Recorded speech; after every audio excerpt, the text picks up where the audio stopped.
Salut à tous et bienvenue sur AZ 237.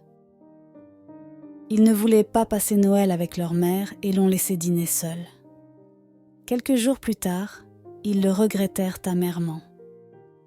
L'après-midi du 24 décembre, Vera, une dame riche de 70 ans, était enthousiaste pour le dîner de Noël.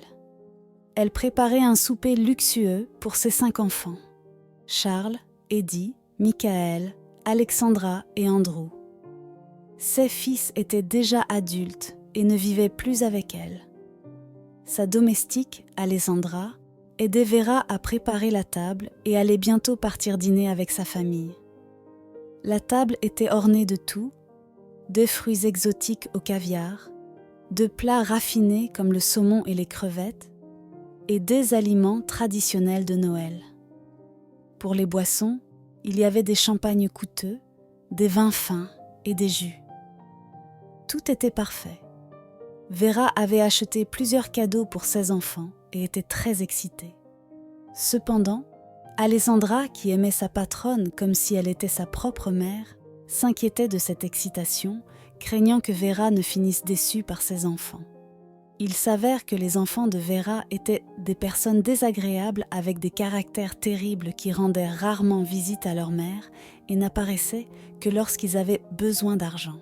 Vera était une femme d'affaires prospère, actionnaire majoritaire d'une grande entreprise de voitures de luxe renommée, partageant ses profits chaque mois avec ceux 5 enfants. Aucun d'eux ne travaillait, et ils n'étaient même pas mariés. Ils dépensaient juste l'argent de leur mère en voyages internationaux, fêtes sur des yachts, escorts de luxe, vêtements, montres, voitures et tout ce qu'on peut imaginer. Vera voulait aussi vraiment avoir de petits-enfants, mais aucun de ses fils, malgré leur âge, n'était proche de fonder une famille. Les 5 fils, âgés de plus de 40 ans, vivaient encore aux dépens de l'argent de leur mère. Aucun d'eux ne voulait rester autour ou vivre dans le manoir avec elle, sachant qu'avec le temps, quelqu'un devrait prendre soin de Vera, qui était déjà âgée. La domestique, inquiète que personne ne vienne, demanda à sa patronne si elle était sûre qu'il viendrait. La millionnaire confirma qu'il viendrait et exprima son bonheur, car cela faisait longtemps qu'elle n'avait pas réuni toute sa famille.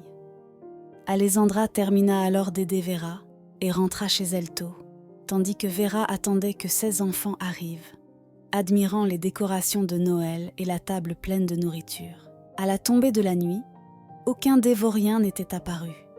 Vera, inquiète qu'il soit arrivé quelque chose, essaya de les appeler, mais personne ne répondit. Elle envoya alors un message audio à chacun d'eux et attendit une réponse. Cependant, les 5 fils, l'un pire que l'autre vis-à-vis de leur mère, ne prêtèrent même pas attention à ces messages. Ils étaient tous à une fête non loin du manoir de Vera, dans l'appartement luxueux d'Alexandra.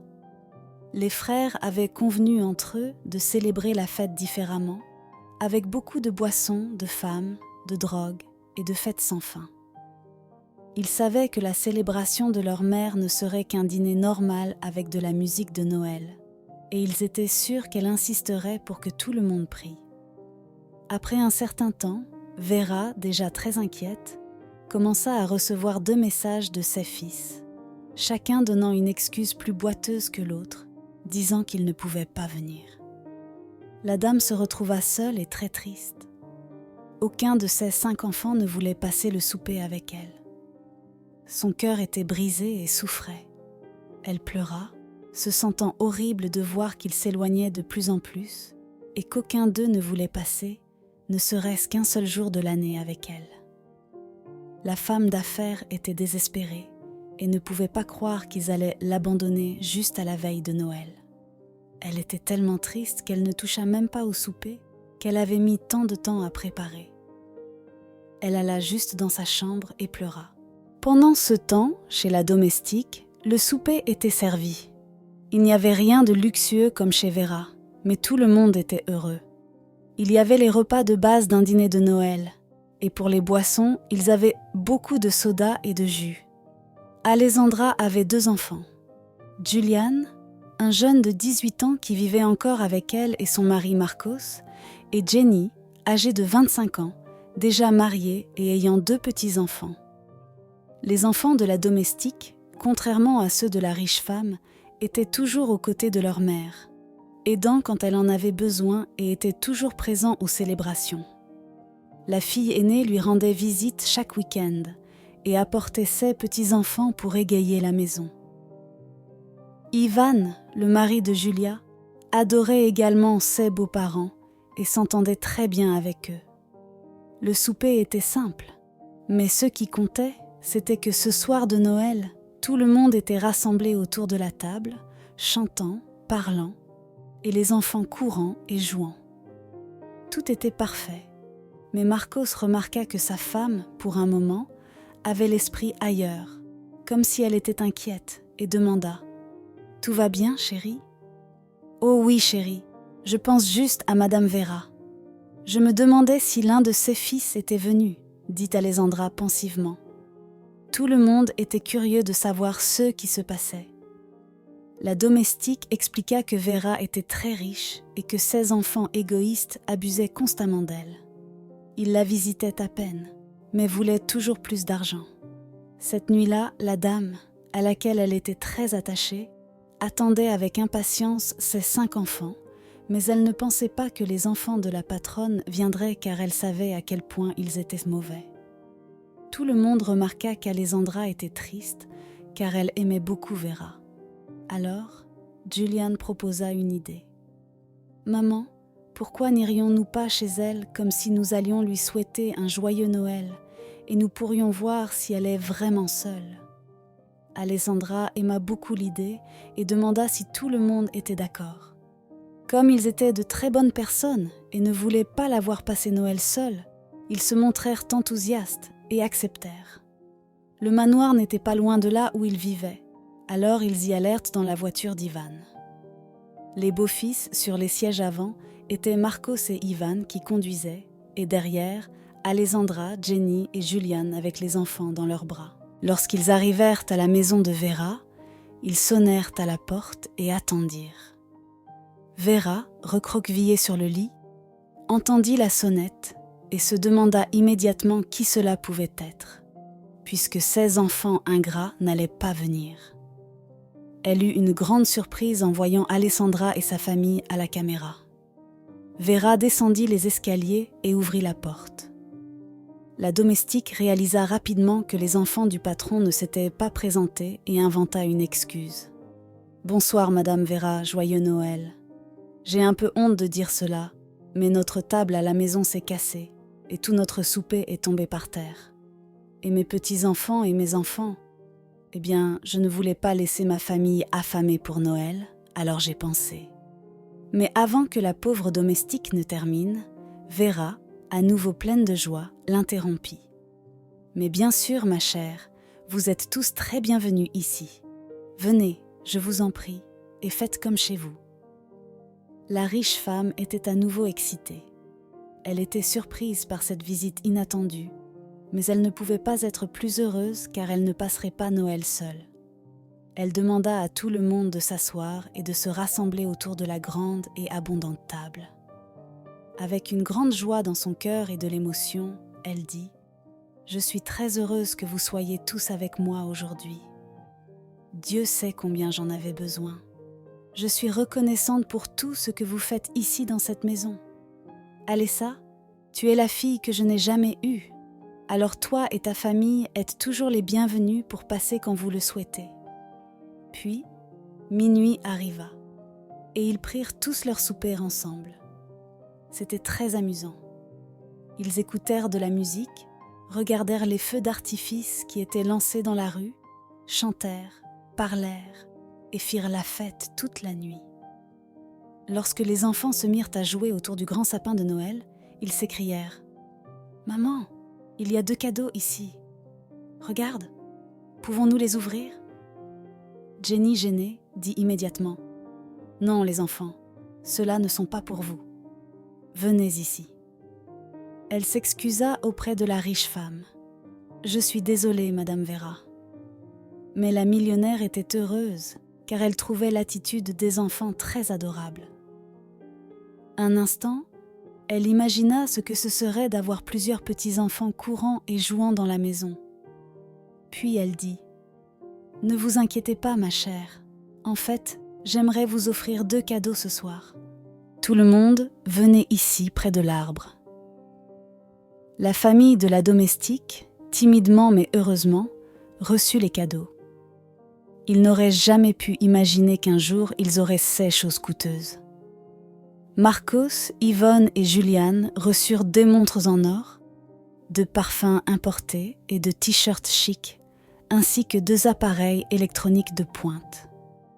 Alessandra et Jenny reçurent chacune un nouveau téléphone portable, qui aurait été pour les enfants de la riche femme. Pour les enfants, comme il n'y avait pas de cadeau là, la dame leur demanda un moment et entra dans une des chambres. Elle revint peu après, pleine de jouets, rendant les enfants très heureux.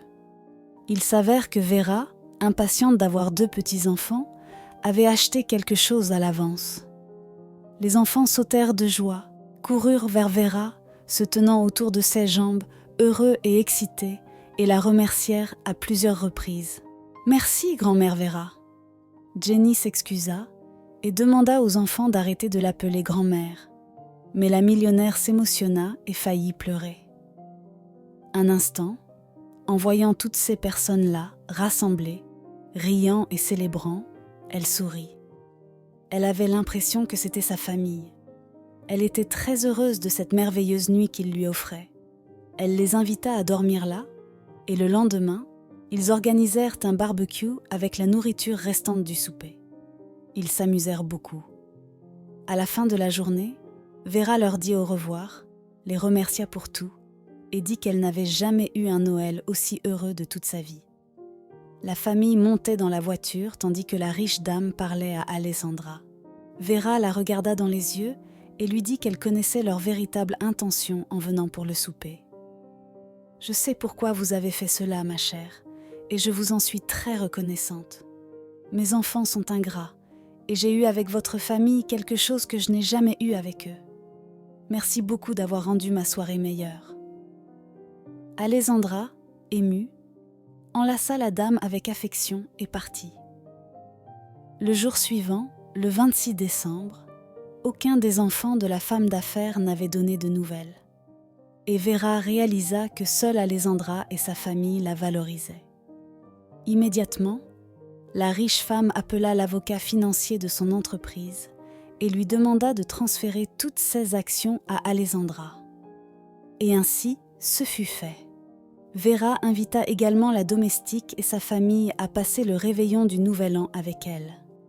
Ils étaient très heureux, car ils s'étaient attachés à la dame, et tout le monde célébra le Nouvel An avec une grande joie. Quelques jours plus tard, Alessandra, arrivant au manoir pour travailler, trouva la dame gisant sur le sol de la chambre.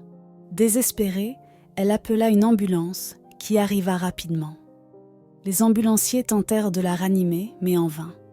Vera était décédée d'une crise cardiaque. La domestique, désolée, regretta de ne pas avoir été avec la dame à ce moment-là.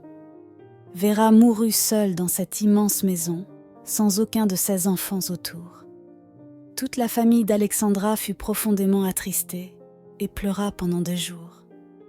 Même aux funérailles, les fils n'eurent pas la décence de se présenter. Alessandra fut celle qui organisa tout. Il y avait 2 pétunias partout dans la pièce, car Alessandra savait que c'étaient les fleurs préférées de la dame. Ses employés les plus proches de l'entreprise firent un discours émouvant, rendant hommage à leur patronne.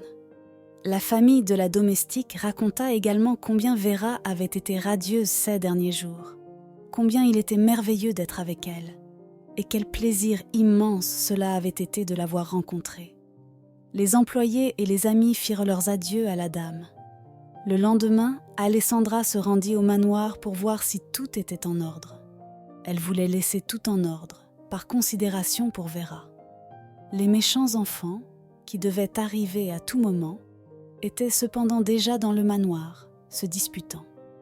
Pas même un jour ne s'était écoulé depuis l'enterrement de la dame. et les scélérats se battaient déjà pour savoir qui hériterait de quoi. Lorsqu'ils virent Alessandra arriver, ils la regardèrent avec mépris. L'aîné, Charles, dit « Sortez d'ici, domestique. Maintenant que notre mère est morte, vous n'avez plus rien à faire ici. Vous êtes renvoyés. Partez. » Et tout le monde était d'accord. Alessandra partit, blessée et très en colère. Comment pouvait-il être si insensible, ces salauds? Mais ils ignoraient ceux qui les attendaient. Quelques jours plus tard, les intéressés furent convoqués à une réunion dans l'entreprise.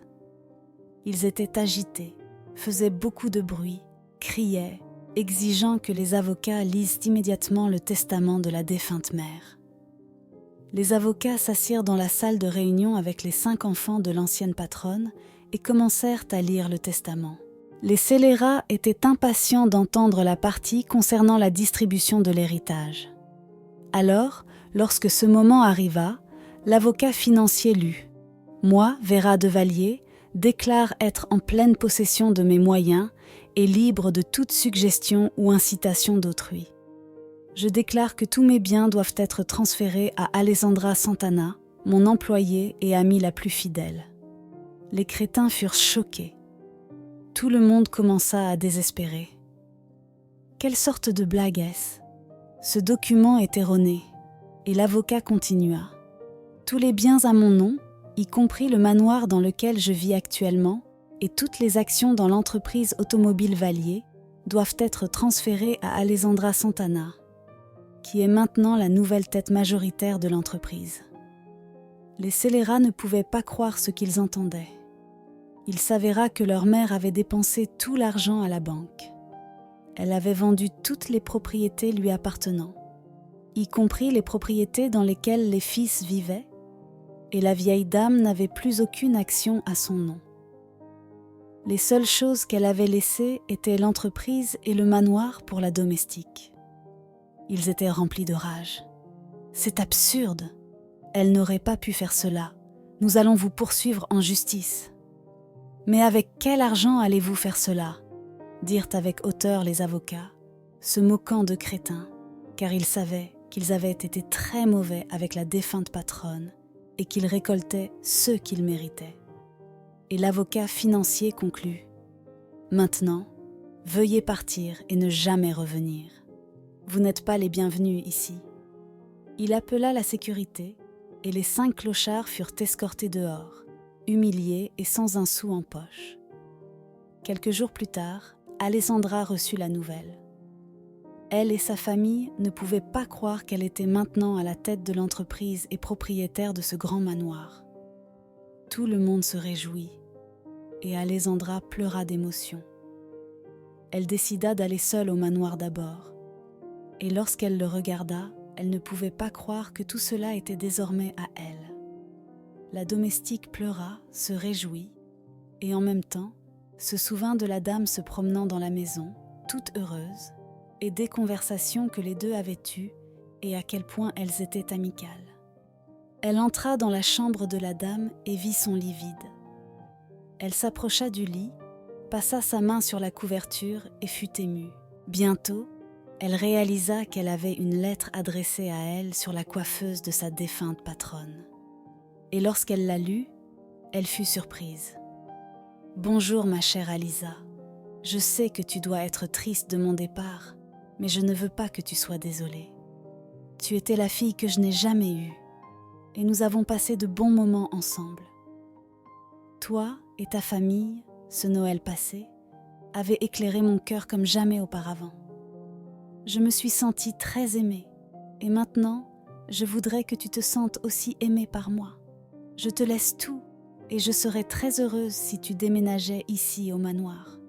Cette maison a besoin d'être pleine de vie, comme ce soir de Noël. Je te demande de ne jamais m'oublier. Un gros câlin et au revoir. » La domestique, assise sur le bord du lit, commença à pleurer et fut très émue par les derniers mots de sa chère maîtresse. Peu de temps après, Alessandra prit la tête de l'entreprise automobile en tant que patronne et commença à y travailler. Elle se promit de tout faire pour honorer le nom de Vera. Ainsi, l'entreprise grandit et prospérait.